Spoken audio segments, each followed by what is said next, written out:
Welcome back to the Be Forever KOOL Podcast. My name is Fortyfive, and this is Vroom Wednesday night version of Motorcycle Talk with Reese, Smitty, TJ. What's going on, fellas? How you guys doing this evening? Pretty good, man. How about you? Man, as you heard off before we started, I'm ready for a nap, but I'll make it do what it do. I can't complain because Reese seems like he's been away from home for at least a week or two by now with the traveling he's been doing. So try 2 months, man. Try 2 months. Oh man, yeah, that's what's up. And you're smiling. All you can do, man, is just smile and go. That's it. After a while, you're so tired. I guess that's all you can do because it's just right. Like you're on autopilot in a sense. TJ, what's good, man? So, man, it's just trying to get ready for this June Loudon Classic. Just see all the festivities. It's going to be a big weekend because it's also Laconia Bike Week. It's just when you drive up to Laconia where you could just see bikes everywhere, barely any cars, just to feel at home. So that's what I'm waiting for. Yeah, I wish I was there, man. I interviewed John Grush last night. We were chopping it up and talking about the classic and just how it came about and stuff like that. That interview is going to be aired on Sunday, but it's going to be crazy. $400,000, the purse, the biggest purse in the U.S., and it's out of New Hampshire. So there's some history there, and so it should be some good riding. Hopefully the weather will be good. And I was going to say the Loudon Class has been going on forever. I haven't really known that. Yeah, it's 102nd running. So yeah, so when this all started, the Classic, it was cool to see, some professional riders going for a big purse at, our home track, I would say. But the first time it rained out, so the 101st was, more of a better promotion. So now this being the third year that is kind of like marketed a little bit, it's going to be exciting. Yeah, and like I said, that $400,000 is a lot of money. They got that super street fighter class, and so there's some. I think it's like $100,000 in that class just alone. So Hayden Gillum won last year. Yeah, well, he won in the super sport class in the dash, but like the hooligan class, so you can get like the KTM Dukes and or Street Fighter Ducati or whatever. So it'll be interesting to see. I know like Eli, I think he's on a Duke. He's gonna be on a Duke doing the hooligan class and stuff like that. You'll be there and you can report on it. But let's talk about MotoGP and what went down in the UK, guys. We'll start with TJ. What were your thoughts about the overall weekend? Reese, you weren't here last week, but I called Bezzecchi to be on the podium. Also Morbidelli and Pecco. Full disclosure, but TJ, what are your thoughts of the weekend overall, man? I mean, I thought it was an amazing race weekend. It's one of those weekends where I want to rewatch the races, just because how intense and exciting it was. As far as the fan base, it's a big track, and I don't think the fans is like, what we've been seeing past couple of rounds. And for GP, I don't think there's any British riders. So, but overall, I mean, where we stand with everyone racing, it was high intensity for sure. The outcome couldn't be any better. Very unexpected, and well deserved for a lot of riders.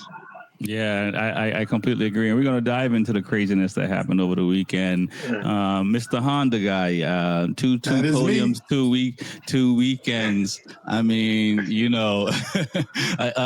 more Honda guys coming out the dark corners of the earth now. ain't more coming out. We've been here. We ain't going anywhere. We ain't leave. Be here the entire time. Just kind of quiet. We're still around, but it was a great race, man. Especially how it started and with Mark crashing and Adams crashing and getting a second chance again.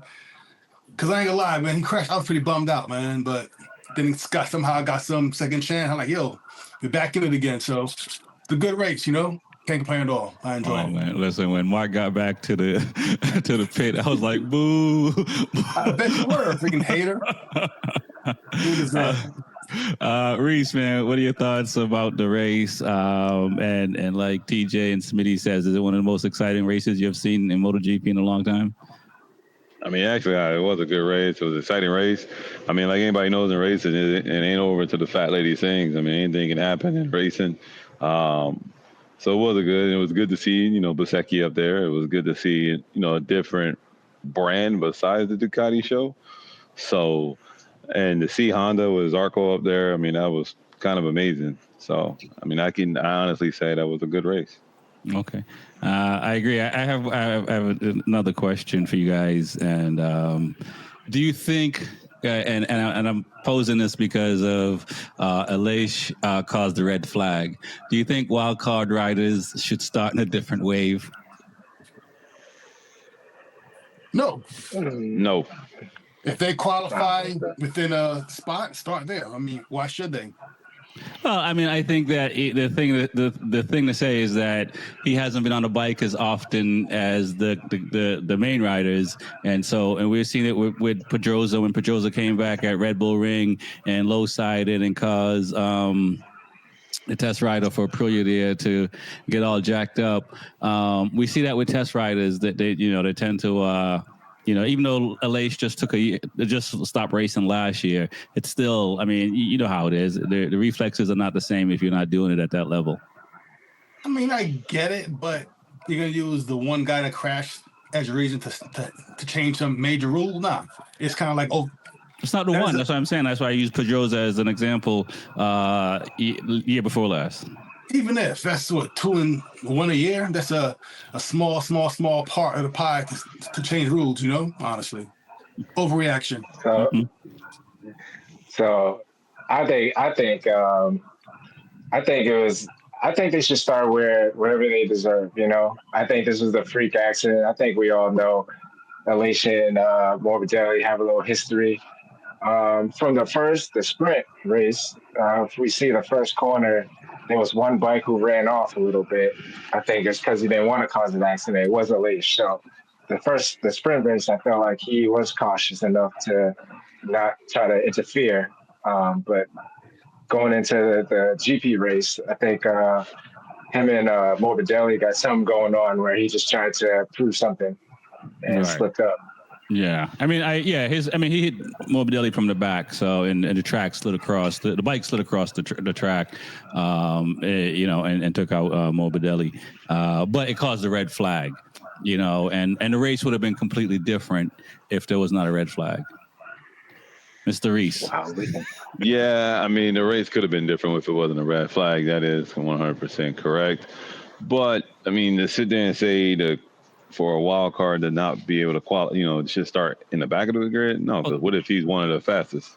But he's testing anyway, right? So he's there for testing purposes, right?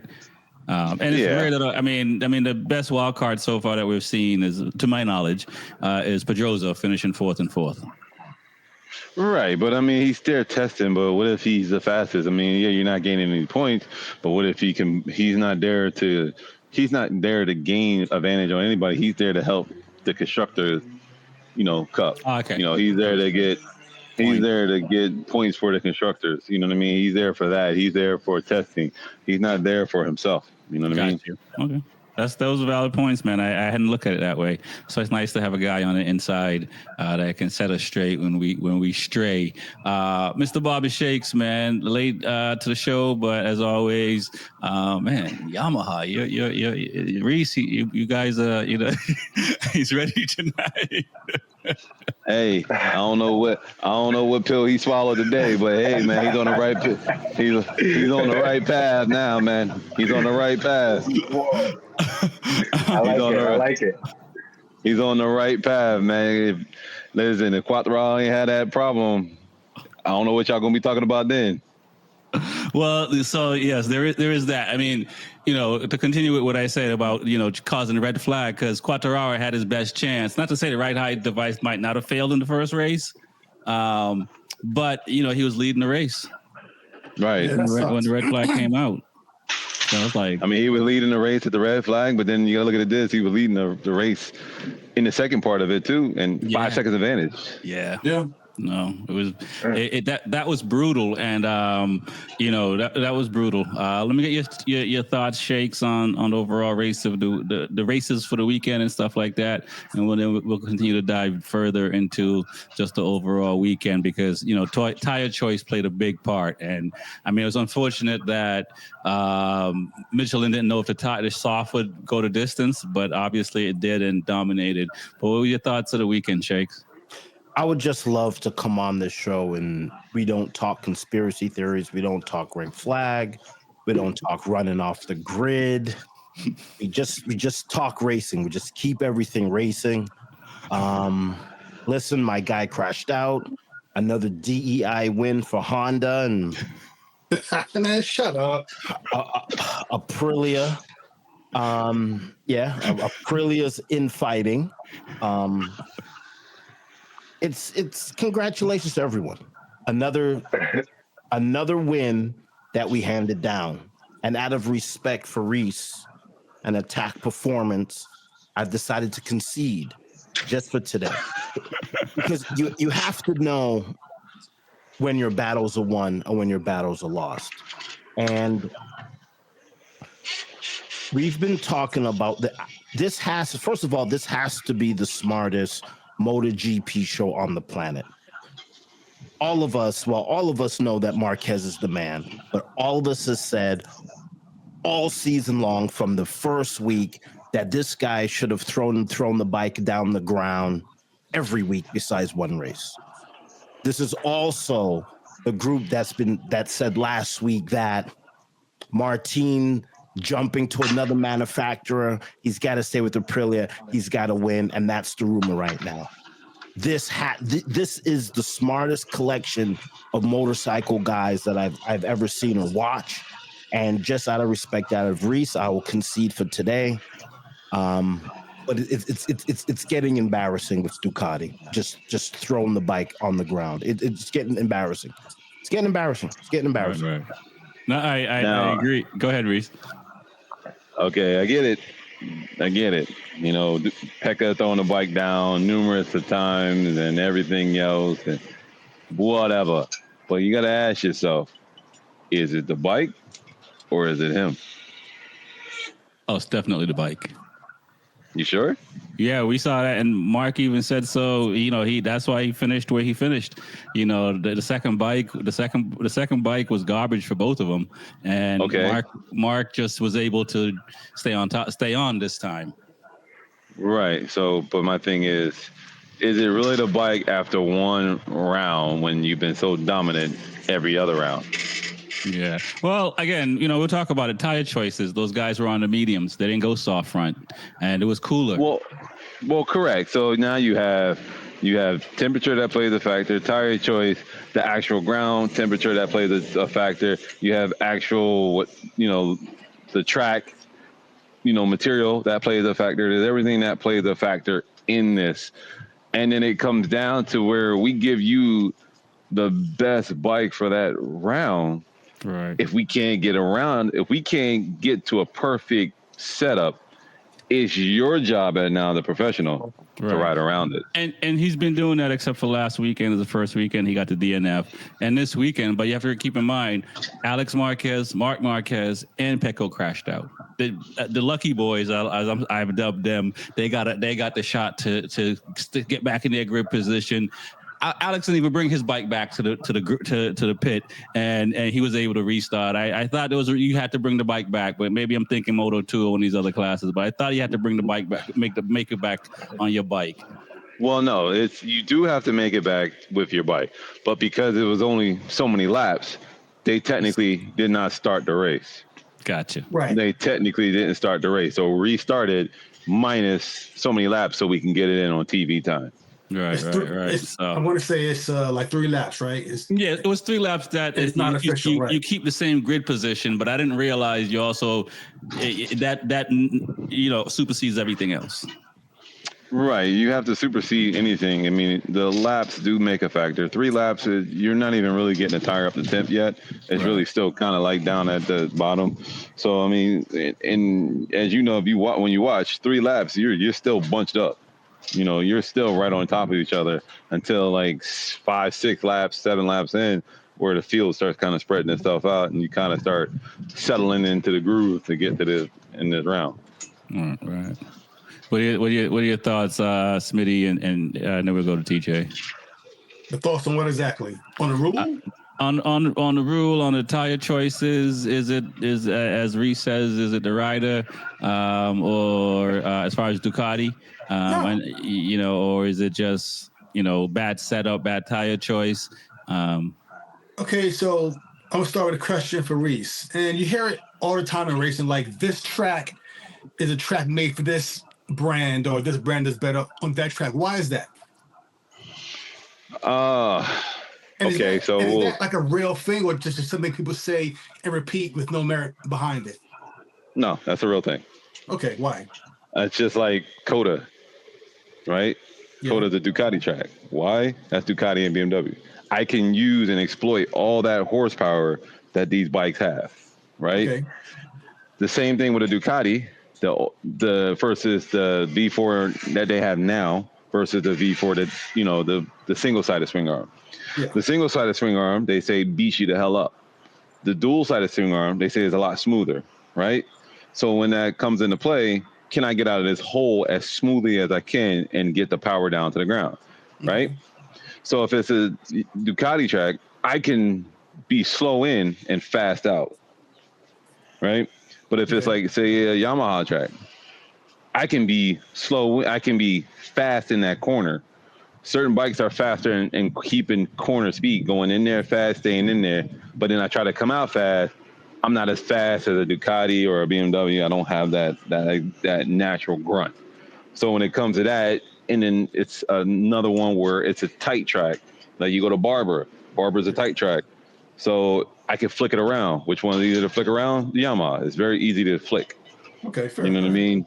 And so that's where it comes down. Yeah, and that's what you saw with Quartararo in the second race, was pulling away in the corners, but then Mark was trying to catch him. Okay, right. So maybe to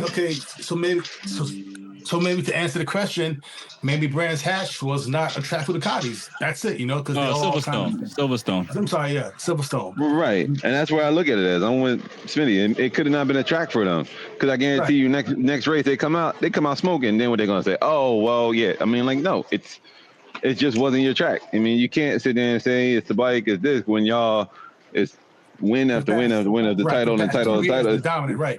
I can't say that. But we did see the outside of Mark. Zarco was on soft. Bezzecchi was on soft. I think Morbidelli was on soft. Miller was on soft tires, and we saw the difference those guys had. So do you think that the Ducati on a soft tire would have done better? Well, Morbidelli is on a Ducati, and he it's just how you manage it. Right. And that's what Quartararo was doing. Quartararo was actually managing his tire. He's like, I'm going to get in there as hard as I can, as fast as I can, get a gap. Now I can dial it back, slow it down, keep that tire from dropping. And then once near the end, I'm going to push a little bit more. And that's exactly what he was doing. As he saw his gap drop, he pushed a little bit, then backed off. Pushed a little bit, back. He was managing that whole tire that whole time. If that device didn't happen, he was gone. Yeah, he was gone for sure. Yeah. Totally. Oh yeah. No, it was his win. Let's rewind back a little bit. Were you guys surprised? We'll start with TJ at Quartararo getting poled for the third time, and like Bobby says about the show and what we've been saying all year, that these other manufacturers are going to start to catch up to Ducati. Is that something that's happening? You see, TJ?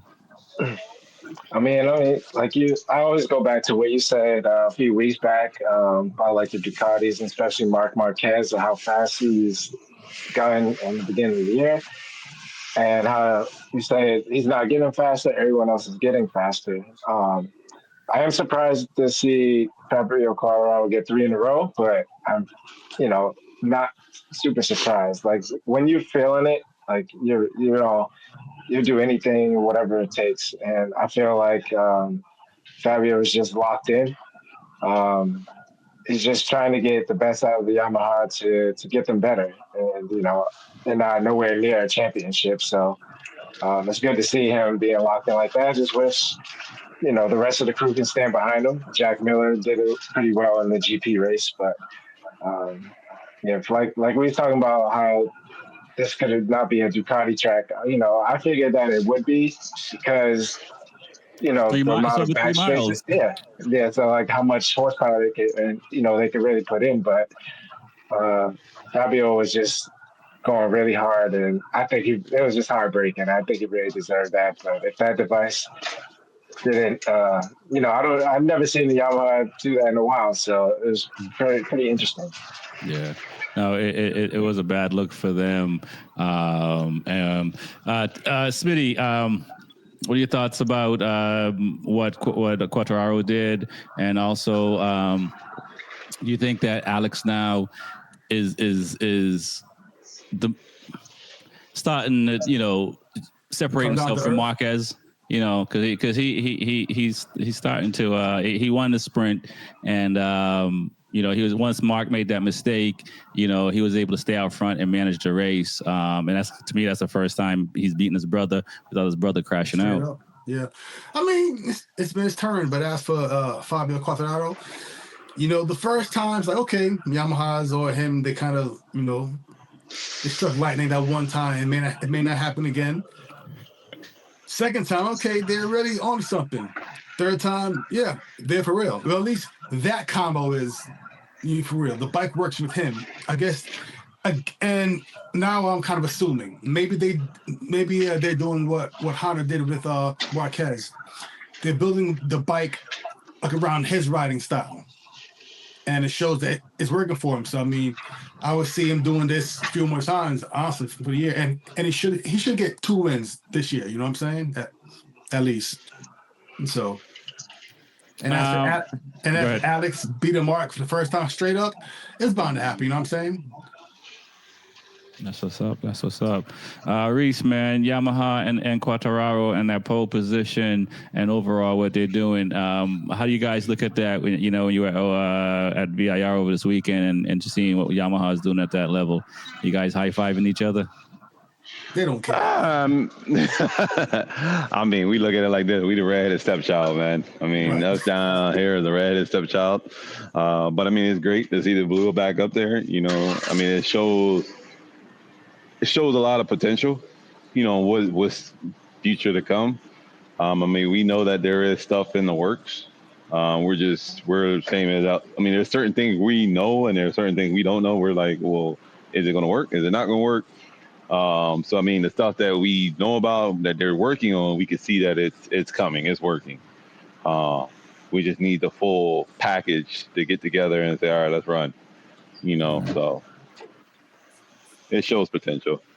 Yeah, no, it's pretty crazy, and I've started saying, Ducati might be doing a little bit too much because last year was a lot more seamless than this year,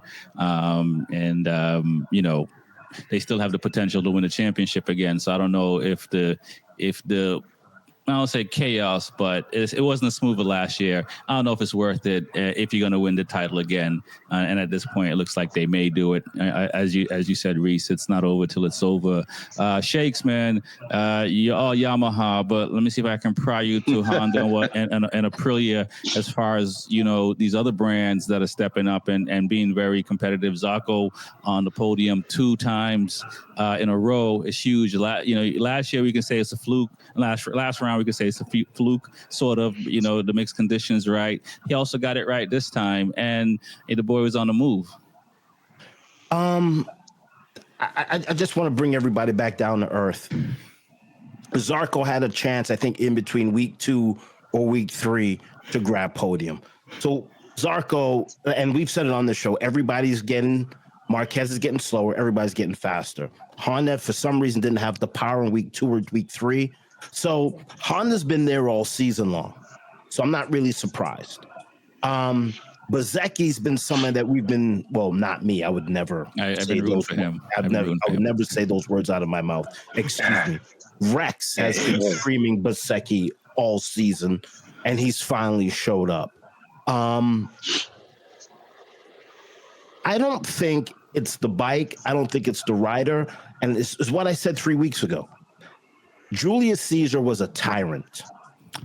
He had a Caesar on the Senate floor.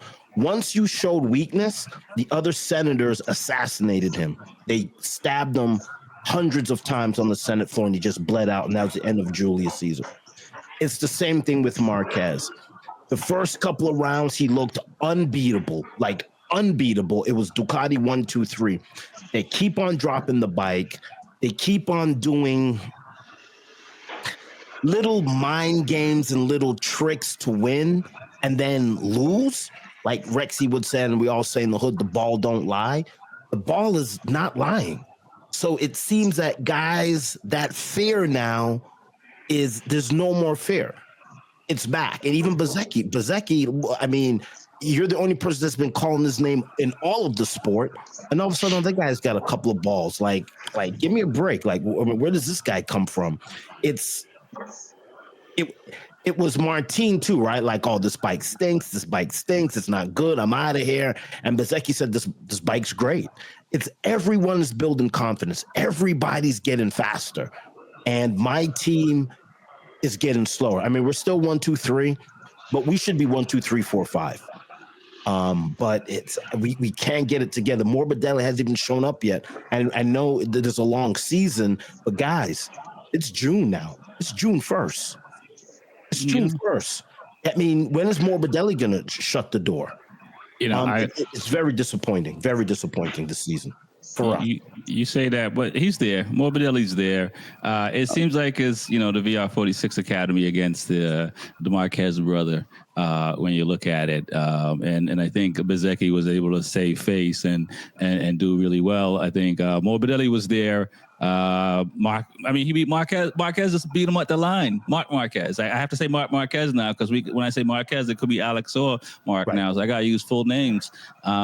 Which was just as similar with Top Rock and Bulaga. I forget which track they were at. Czech Republic. And yes. So that was pretty impressive. So Morbidelli was, that much away from getting third place on the podium, and Mark had to work for that third place. It wasn't the normal as Mark, finish in front of everybody, whatever third place, second place, first place. So do you think that this is something that we're going to see all season, guys? It's going to be more competitive. It's going to be more fun to watch, like it has been this round. Even in France, it was exciting to watch because people dropped the bike on the last turn and on the last lap. So it's never a foregone conclusion that you're in first place for most of the laps. That we could talk about Moto2 with Aaron Canet. Finishing fourth and ran most of that race in first place. We'll start with TJ. You think is it I know some stuff is track dependent, but we're seeing bikes that didn't perform well at certain tracks do well now, and Marquez didn't win at certain tracks, and he's starting to do stuff. So, do you think it's going to be tracks that are for Ducati that we're going to see dominance, and if not, there's a possibility, or these guys are really figuring all this thing out? I think around this time of year, the bikes are pretty much figured out. It's more of like just having the right setup when you go to the track, the next track. But then I also think it's more now on the rider because if the bike's pretty much figured out, you just got to go out and perform.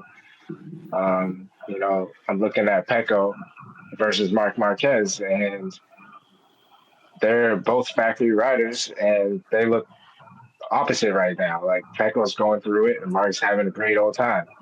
Right now I think it's on Pecco's setup or whatever he's doing wrong, his routine. But yeah, I think right now it's on the rider. Okay, that's what's up. Smitty, anything you want to add? No, not follow what he said because I agree with what he just said. So There's no way you agree with TJ said.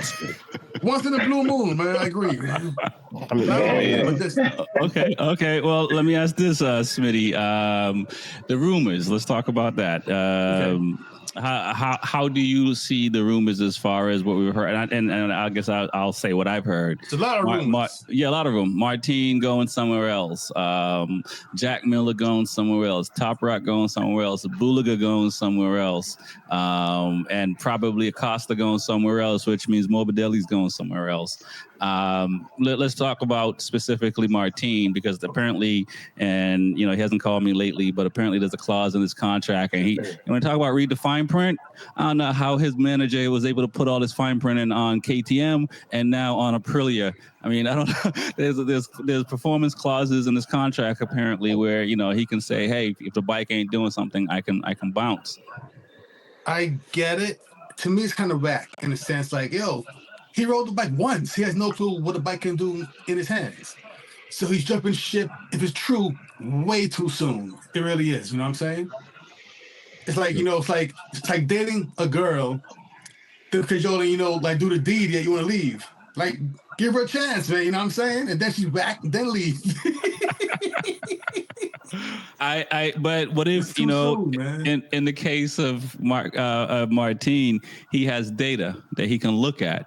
And he had data from Ducati, so he does have some knowledge there. And Reese, you can back me up on that. Is this enough of a is it possible to look at data from two different manufacturers and be like, okay, this bike I want to leave, kind of thing?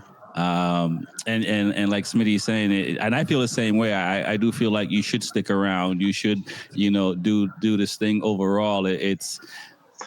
I know them days are gone, and it seems, as far as being loyal is the word I'm looking for. And I feel like, you signed a contract and you crashed, probably came back too soon, and you crashed out and hurt yourself even further. And now you're talking about wanting to leave. So, what are your thoughts? Okay, wait, hold on. I'm gonna add one more thing. I don't care about the whole part about being loyal at all. My thing is give the bike a chance first, then leave. If you don't like it, once it's, okay, I did a couple races on it, it's not for my style, then bounce. But loyalty, not. Smitty, once you have experience, you can meet somebody in a minute, and you know it's time to bounce.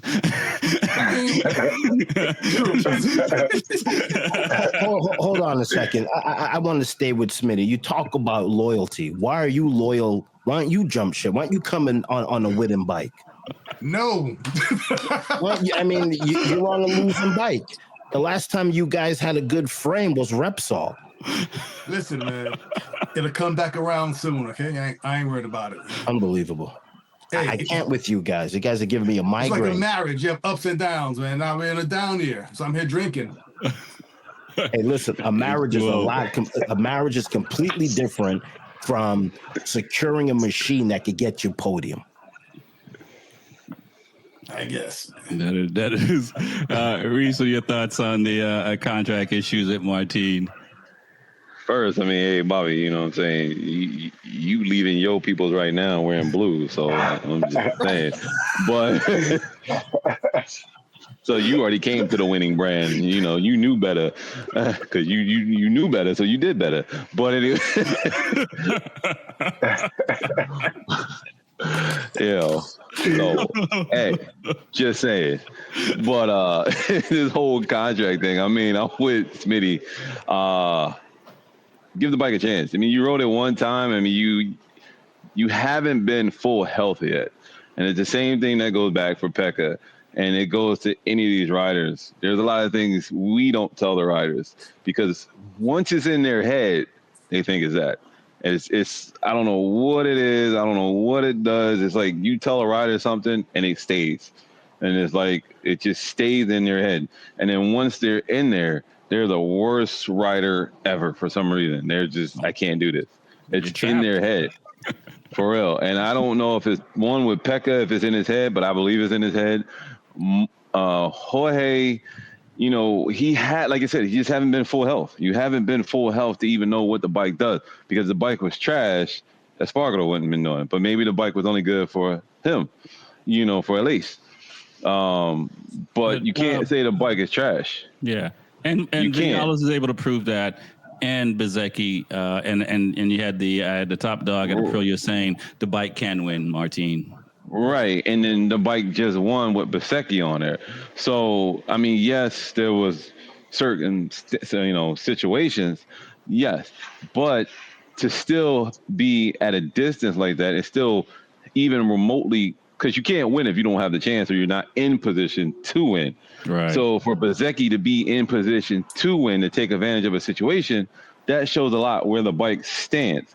So And he you haven't been at full health. So I think he was Right. seventh place or something. So he's not like he got lucky up front. He fought his way through. Right. And you haven't been at full health.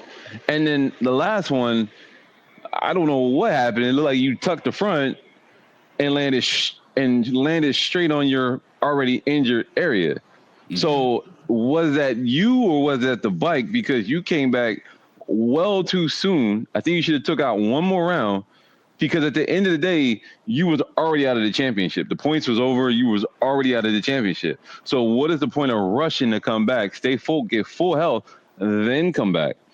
That's just like, if, Gagne got hurt or anybody got hurt and they want to come back now. Why? Just take the time, relax, get better, get full health, now come back. Because you rushing, all you're going to do is get hurt more. And now you're sitting here blaming the bike, saying that the bike is trash. And then you want to go to what? Honda.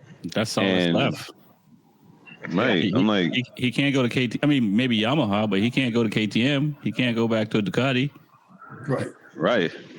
So, I mean, you're just going down. Like, he's Vinales number 2. Somebody said on the other show. He's starting to be Vinales number 2. I mean, technically he is. He's going to be another Vinales and just want to leave. And after a while, guess what? You're going to be seeing yourself right out of GP going down to Moto2 or World Superbike. Man. I mean, you're not wrong, but yeah. You're going to be seeing yourself right on another, out of the big picture.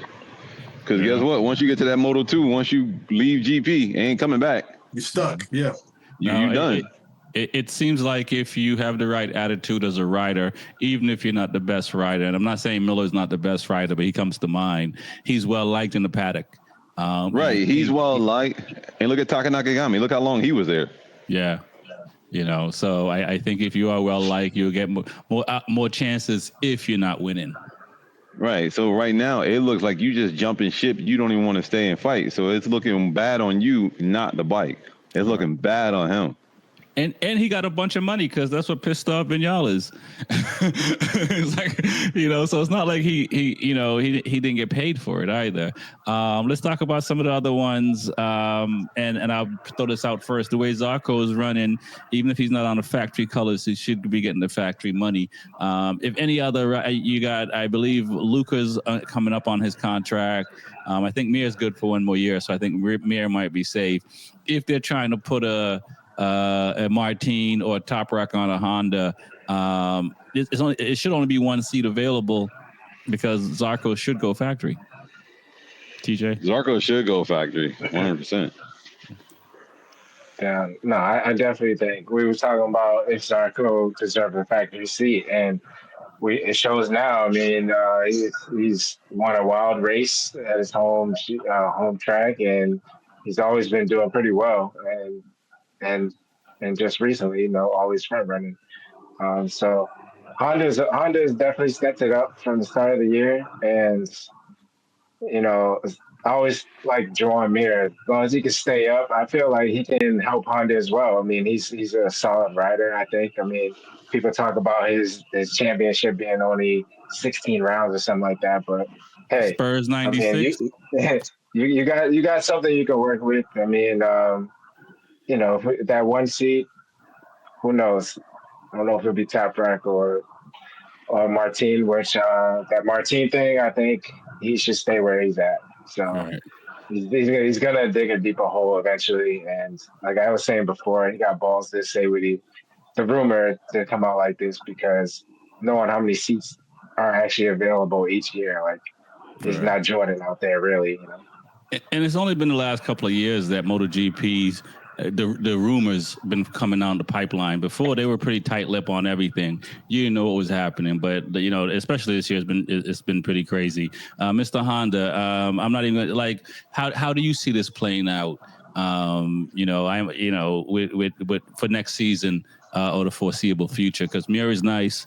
Luca is, I mean, he just got hurt at Suzuka, so that's unfortunate for him. I wish him speedy recovery. But like, how do you see? Because the other Honda riders are starting to be competitive, even if they're not finishing on the podium or finishing because of crashing and stuff like that. When they're riding, they seem to be moving forward and not backwards.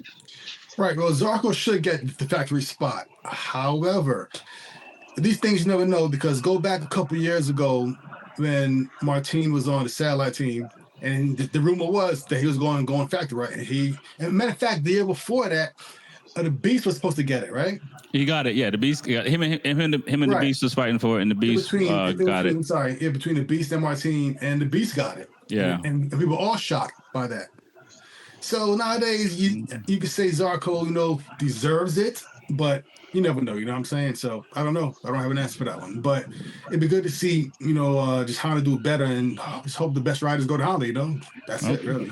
All right. Yeah, you're not going to give any names, though. You're just going to say the best riders. Nah, I mean, I don't know, because there's Martin, there's Acosta, there's Toprak, but I mean, if I was the Honda CEO, I'll probably get Acosta, honestly.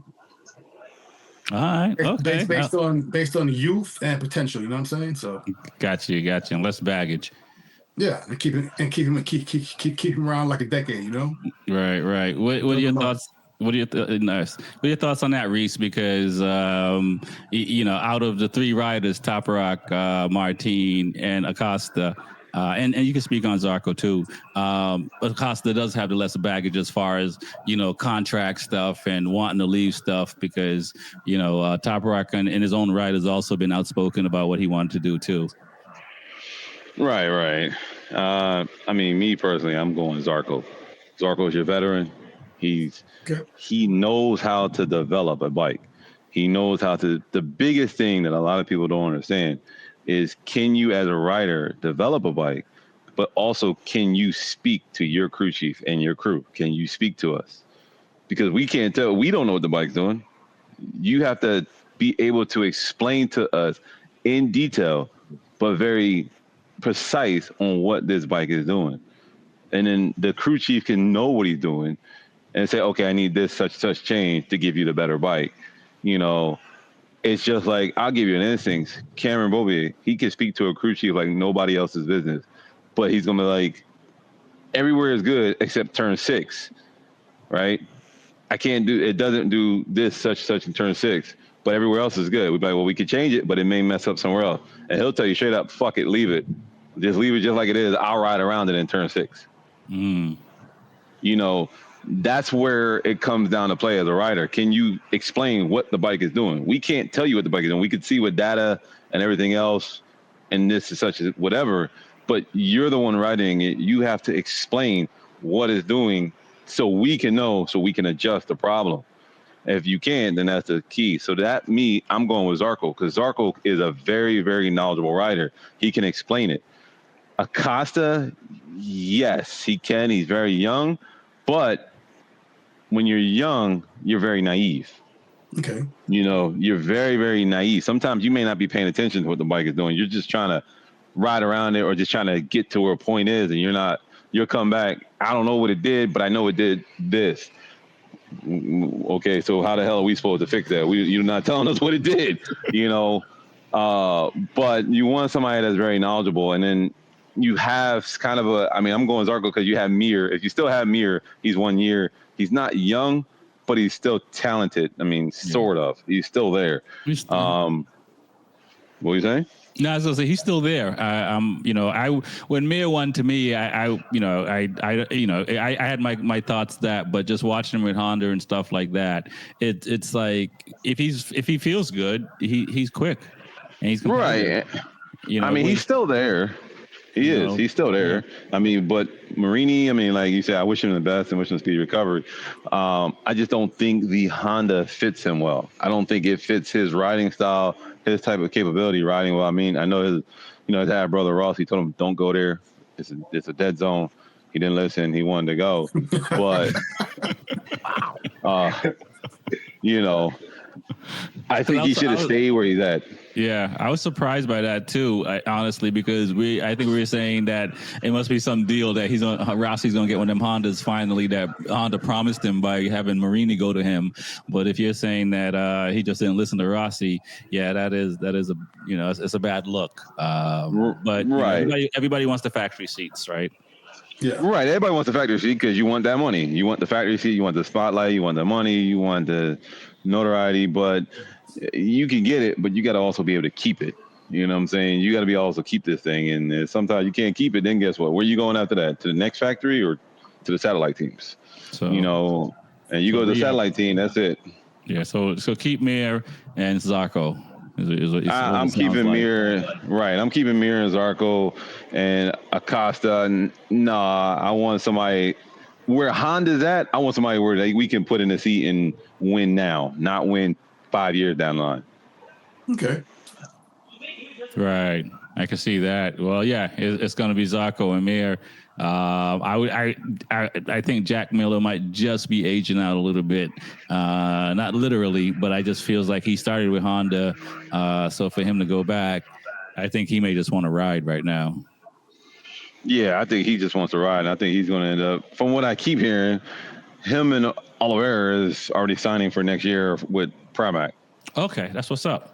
Well, I was looking at that. It is a 1-year deal he has. So, and Oliveira is he's had a worse situation than Rins as far as staying healthy. When you think about Rins and Oliveira in the last 4 years, I don't know how many seat times they had on bike, but I don't think they made it 21 rounds in 4 years. No, not at all. But I honestly believe, and a couple of times believe that Rins is on his last leg right now. He needs to prove himself this year. If not, I think he's going to see himself out of that seat.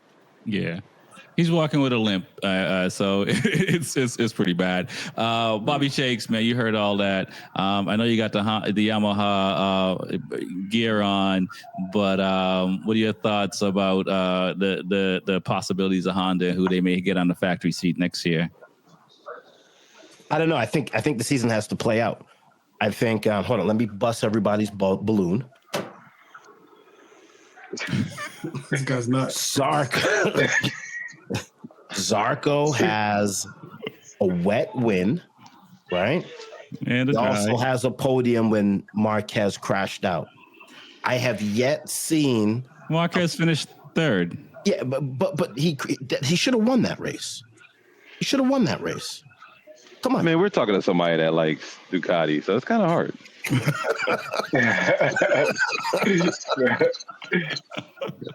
So I haven't seen a factory dominate a race yet. I've seen little things happen and then people sneak in. So, but I do agree with Reese. Zarco has the experience. He has the knowledge. There's some that we talked about where a lot of people don't like Marquez because he's on the old bike and he's not developing the new bike, where Pecco was going through the bumps and bruises. And like Reese said, that's a part of racing also. Not can I get it around the track, but can I come back to the paddock and say, hey, listen, this. It's because like Reese said, he doesn't know what's going on in turn number 6. He's not there. You've got it. So you got to develop the bike. So I guess Zarco would be a good choice because of the experience. But let's not get crazy. We have Top Rack, who's dominant. And what I see now with what I hate about life now is when we talk about the Rossis and the Floyd Mayweathers and the Michael Jordan 6-0, Floyd 50-0. Nobody has time to develop. Everybody wants to win. Everybody wants to be the king. We know the king is Rossi. That's it. Everybody knows Jordan is the king. Everybody knows Mayweather's the king. So a lot of young people just don't have time. They don't want to develop. They all want to win. So if they're going to jump ship, they're going to jump ship. And I think Honda wants to win. And I think they have a real chance with Top Rack. And this is just a rumor. So we're just pulling names out of a hat, right? We're just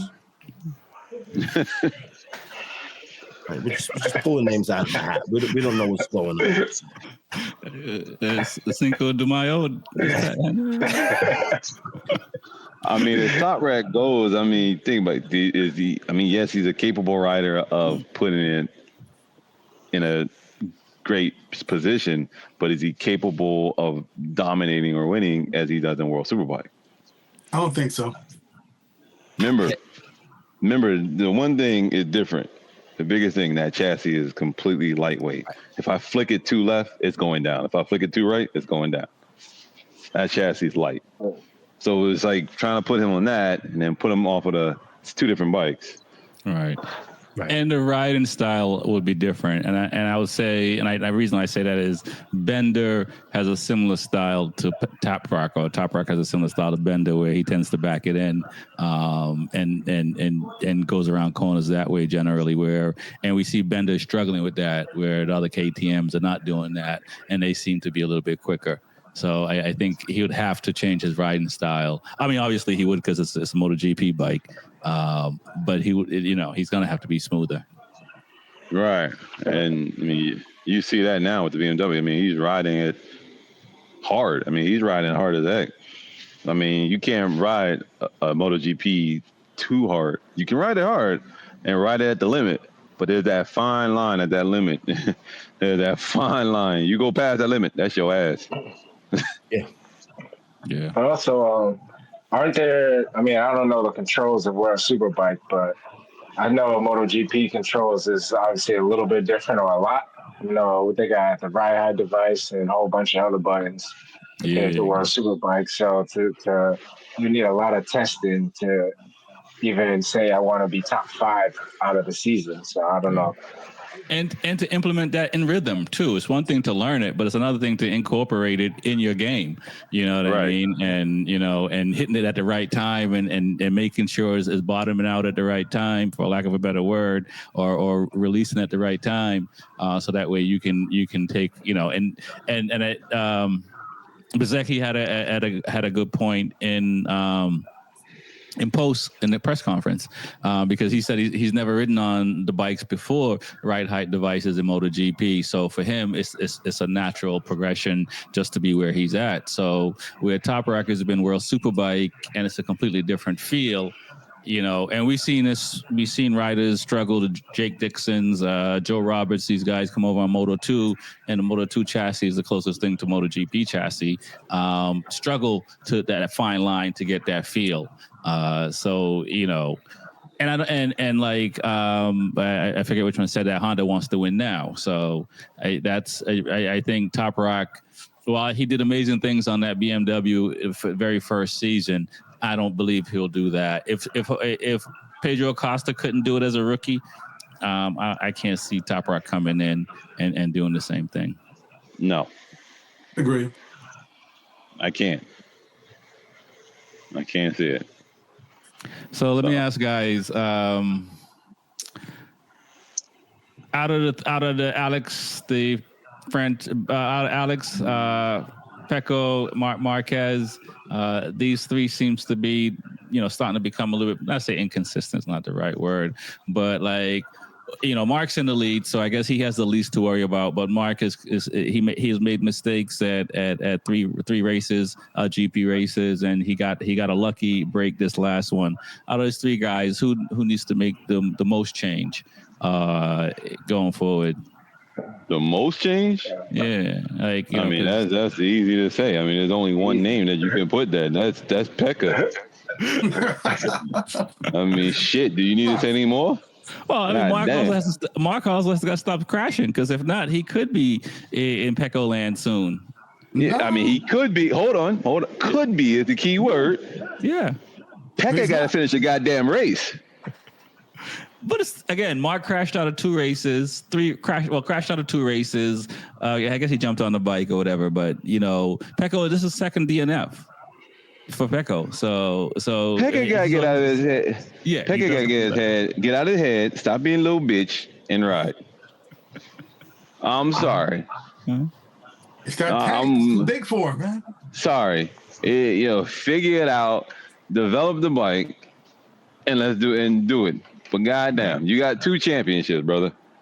Right. You're not a world championship for nothing.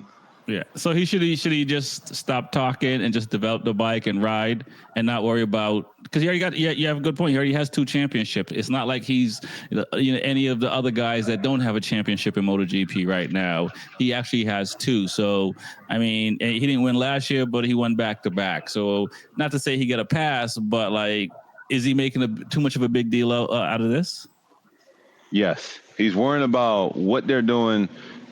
You got 2 guys in one garage. You're worrying about this guy on this side of this garage. Fuck him. Worry about your bike. You're worrying about what they're doing over there, so you're losing focus on what you need to do over here.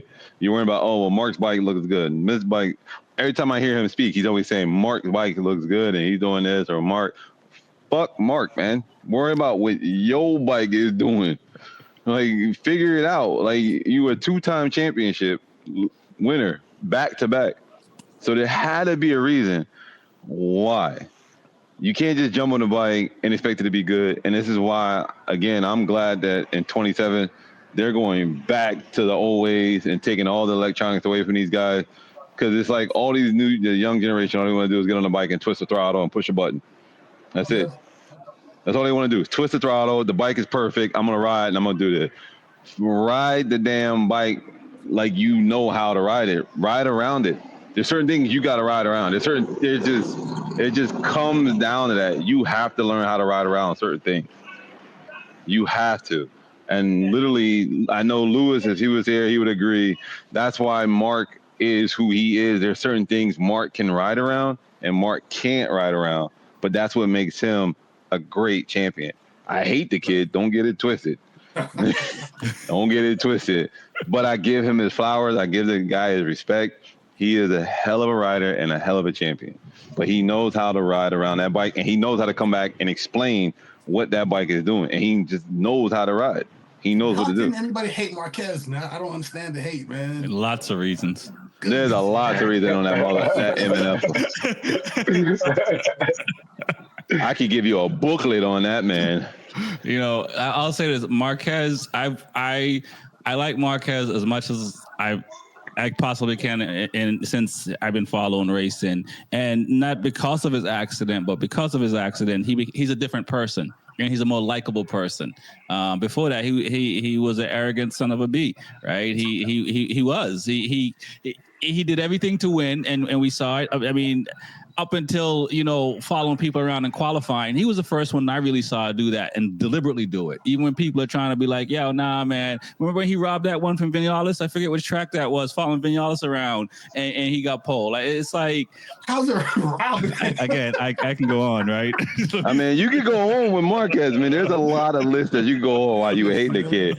Like I said, I hate him, but I give him his flowers. I give him the respect, and I give it to him. He's smart as hell. Christ, man. Yeah, he's smart as. But these are things that other riders didn't do, right? The guy Pecco always try to make his own lap time, right? The guys that just try to make their own lap time and not worry about that at all, and it is what it is. I'll let someone else talk because I'll keep going on.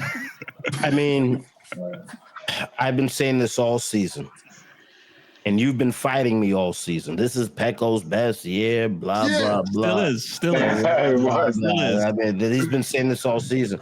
If this is Pecco's best season ever, then why is there doubt in his mind? In his mind and in everybody else's mind. Listen, this show said it first, and the show's going to say it again. That factory seat might go to Alex if Pecco doesn't dial in, and Pecco has to dial in. Enough's enough. You got to win. You ain't got to win. Just finish. Right. Just to stay on the bike. But I think it's time for Pecco to start to think about second place is mine. And then here's the thing, and this is the crazy thing, which I don't understand about what the hell's going on. And I think everybody's figured it out besides Ducati. Marquez is going to fuck it up. All we got to do is manage the race. That's all we got to do. It's not saying he's going to fuck it up. is anybody. You don't have to win all the time. You just got to be consistent. That's all you got to be. Just be consistent. And Pekka's not consistent. He's not being consistent. He's not doing what he's supposed to do. If you can be consistent, you win second, third all the time. By the time someone fucks it up, you're going to turn around. You're like, damn, I'm only 5 points or 10 points behind this guy. Right. But I'll not a defense, but there are a lot of people that that's why I said that's why I started saying he's having his best season, because from the first, second round, people were dogging him already. And I think that people turned on him.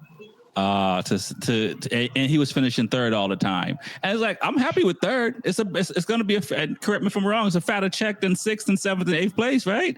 So it's like I'm going to be happy with third, and a lot of people have been dogging him with the third places, and I'm like, but there's a lot of other riders that have finished below him, and they're not taking the same heat. So it's been a lot, at his door, but at the same time. He's a VR46 Academy rider. I gotta assume Rossi's in his ear telling him ignore all this, and keep it moving. I gotta assume that's what that is, because we can see it with some of these other VR46 Academy riders. He's not closing the gap. I don't understand why you keep on making excuses for this gentleman. He's not getting closer to second or first place. He finished in front of Mark in qualifying. He's drifting. He's more closer to fourth and fifth and sixth, and he is to 3 and 2. Qualifying just one. All I need to do is qualify is get one fast lap. That's it. You gotta watch. That's it. I need one fast lap, and I just like, if I'm getting chased by a bear or something, I ain't gotta be the fastest. I gotta be faster than you. That's it. Right. I got a broken clock on the wall right now saying 9:23. It's right. So still broken. But my point is, like, qualifying, he qualified in front of Marquez and once.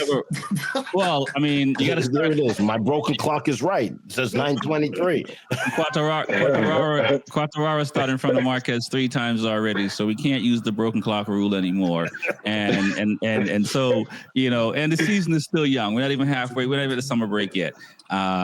So, but you're right, Reese. I mean, I do feel that, Pecco can't be saying Mark can make a tractor go fast and do these things. He does have to find his own place. But, it's and I'm no fast rider like these guys. But when you're in your head, man, that you can hang out there for a bit. You know what I mean? And so I don't know what it is for him, why he doesn't.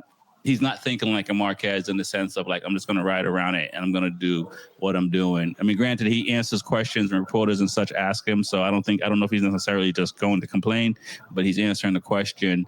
But TJ, Smitty, what are your thoughts on those 3 guys, the top 3 Ducatis? No, honestly, Mark is fine. Just Mark had to turn it down a tiny bit. Like I said before, I'm going to use some numbers, and it's just me just talking numbers.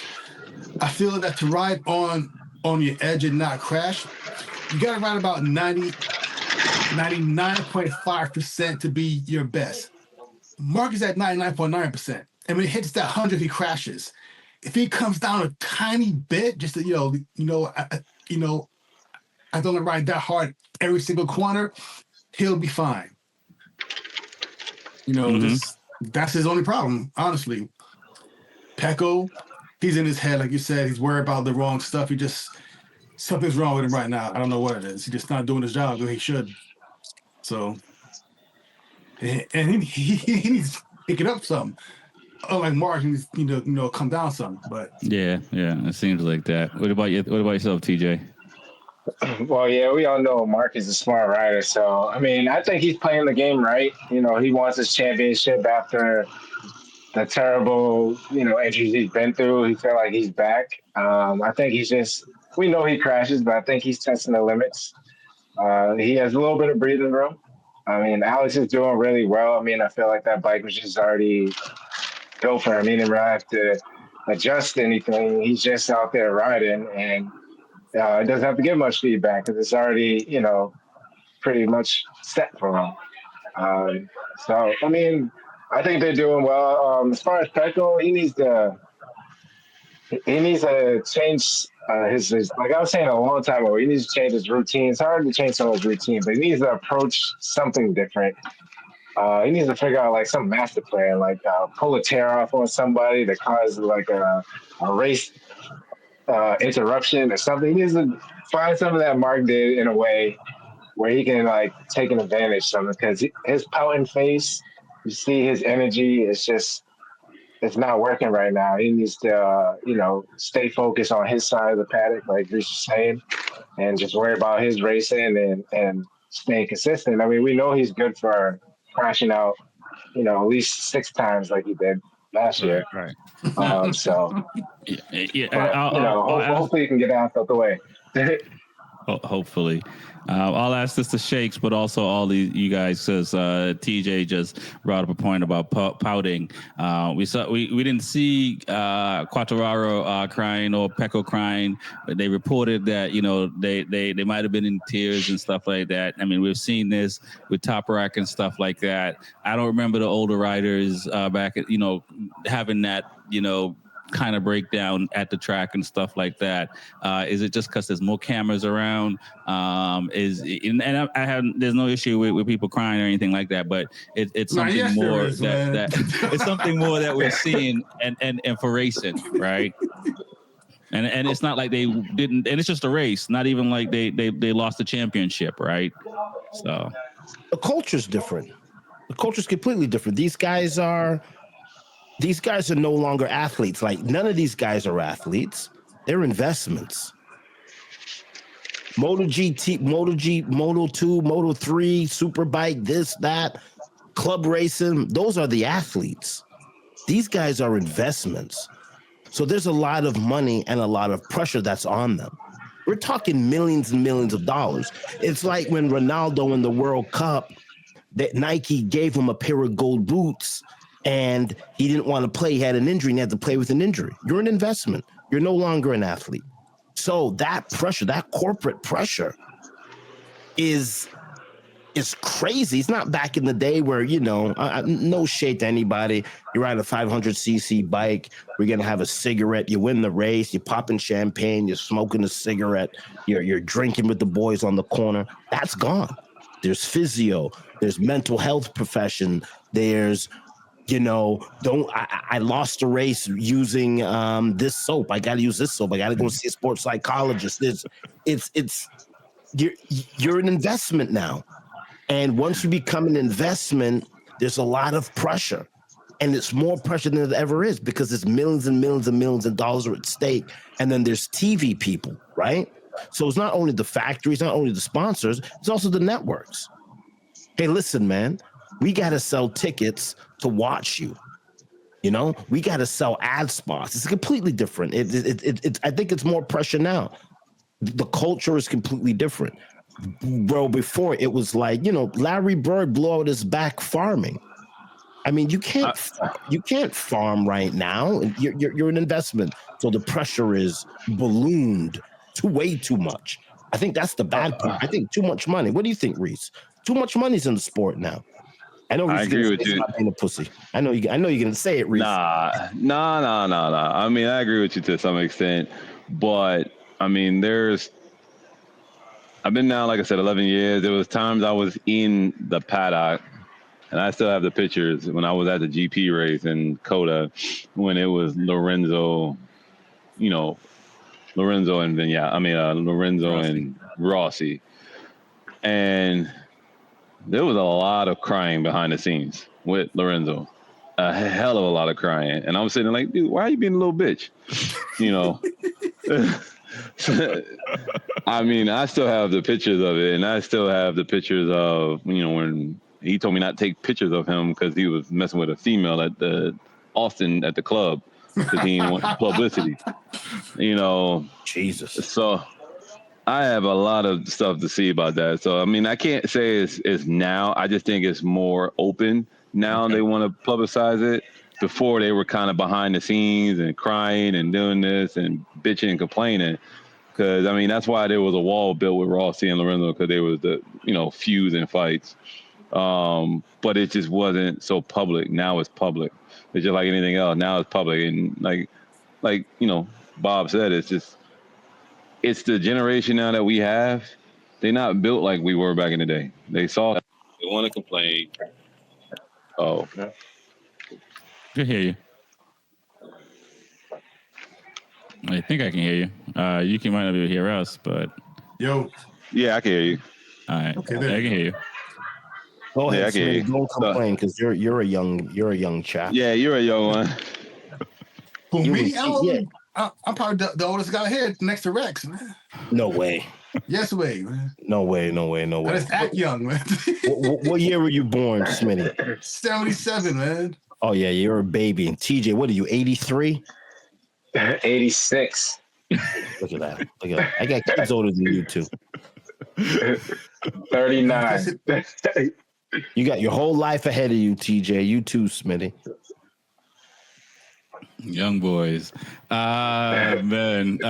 What are your thoughts, guys, on that? As Reese was saying, I mean, I guess it's always been going on.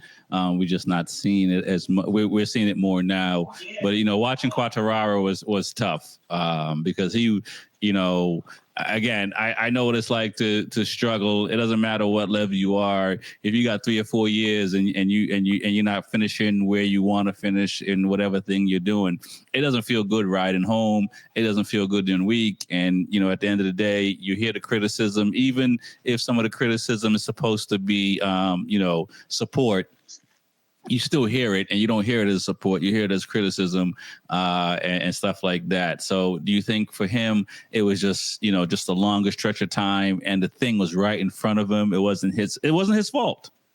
That's the hardest part. I mean, the feeling does suck, but I mean, grow up. You know what I'm saying? It's life. It happens. You're gonna crash. You're gonna take some L's, and defeat and get beat up from time to time. But why cry about it? Honestly, Okay, all right. I think it's too harsh, but Hey, listen, man. Different generations, as Shake says. No, I feel you there. I feel you there. It's it is a tough sport, and mentally you have to find yourself back there. But like Shake says, if you're a commodity and you have other things to worry about, it's not just racing anymore. It's not like we're going away at the weekend, and the worst thing is we spent our money for the weekend, regardless of where we finish. People's lives are dependent on this for the success of riders or whatever the investment is. What are your thoughts, TJ? Well, I mean, just talking about Fabio, for him to get pole 3 times in a row, he's trying his hardest. I mean, we had a race restart. Just when you're winning and then you have a race restart, you're like, oh my God, why? Right. Because it's never guaranteed. Hang on a second. It's never guaranteed if you're out front in the first race and there's a red flag and you get a restart. There's no guarantee that you're going to be back out in first place on the restart. Exactly. And he was able to do that for many laps.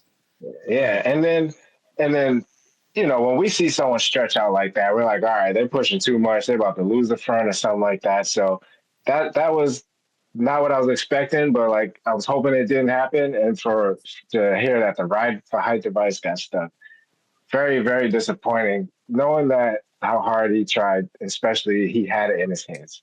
Yeah. Obviously, it wasn't his fault, so I would definitely be very disappointed going back. And obviously, he's a champion as well. He's just got to be humble and only know that the right things are coming after this. So you just got to have the right mindset. No doubt. I completely agree. Is there anything you guys want to say before we get out of here? Anything I didn't touch on that you might want to talk about? Nah, nothing offhand. This is the best damn MotoGP show on the planet. I mean, the insight from Smitty, TJ, and Reese every week, the comedic, the knowledge. What we've said on this show, or what you guys have said of the show, is now becoming rumors in MotoGP. Just goes to show that we're on to something here. And thank you so much, guys, for allowing me to be with you every week. Mm-hmm. I enjoy your comedic relief. Trust me. I'm not even going to ask you where you got the hat from. And I enjoy Rex never being wrong about Pecco, man. I ain't saying wrong. I ain't Listen, gonna man. lie, man. I ain't gonna lie. I think Pecco's paying Rex something. Seriously, man. I know. It has to be. It's not over till it's over, man. Rex. I did say Pecco was going to win, and he didn't. But I did also shout out Bezecchi and Morbidelli. You did, but Rex, honestly, we all need a cut for what Pecco's paying you. Seriously, man. Yeah, I know. Right. Yeah.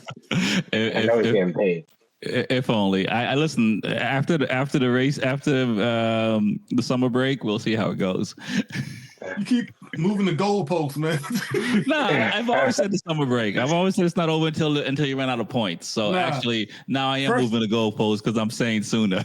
First it was, hey, wait till we get to Europe. You know what I'm saying? We're here already, man. Yeah, and again, you know, it's Mark had 2 DNF. Well, he got some points, but he crashed out. So it's still pretty close. You know what I'm saying? It's still he came back after he was down 90 points when he won the first one and came back. So I'll at least give him that. But you know, if we can't sway you from Honda, man, come on. Let's you know what I'm saying? Come on. Nope. I'm trying to be like you. You know, I'm sticking with my guy. Understood. Man. You know, and I'm trying to be fair, you know, because it's we have some integrity here on the Be Fair for Cool show. Kind of not being fair, but okay though. What do you mean? We're being fair. You are a Pecco lover / Marquez hater, man. I mean, and vice versa, right? So there you go. Nah, I don't mind Pecco at all. He just can't hold a candle mark. That's all. And that's where we disagree.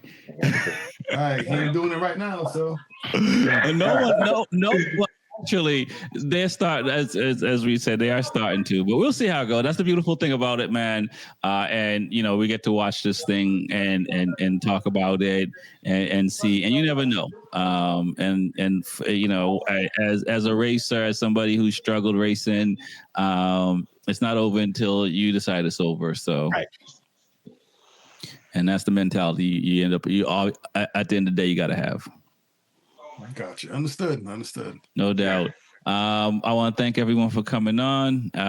Next week we'll pick the winners for the Aragon round. I got to do some research and see who I'm going to pick next week because you always know it's very difficult. Yeah, real difficult. Marquez 1, Alex 2, Pecco 3. We could cancel next week's show. Peace, guys. Peace. Peace.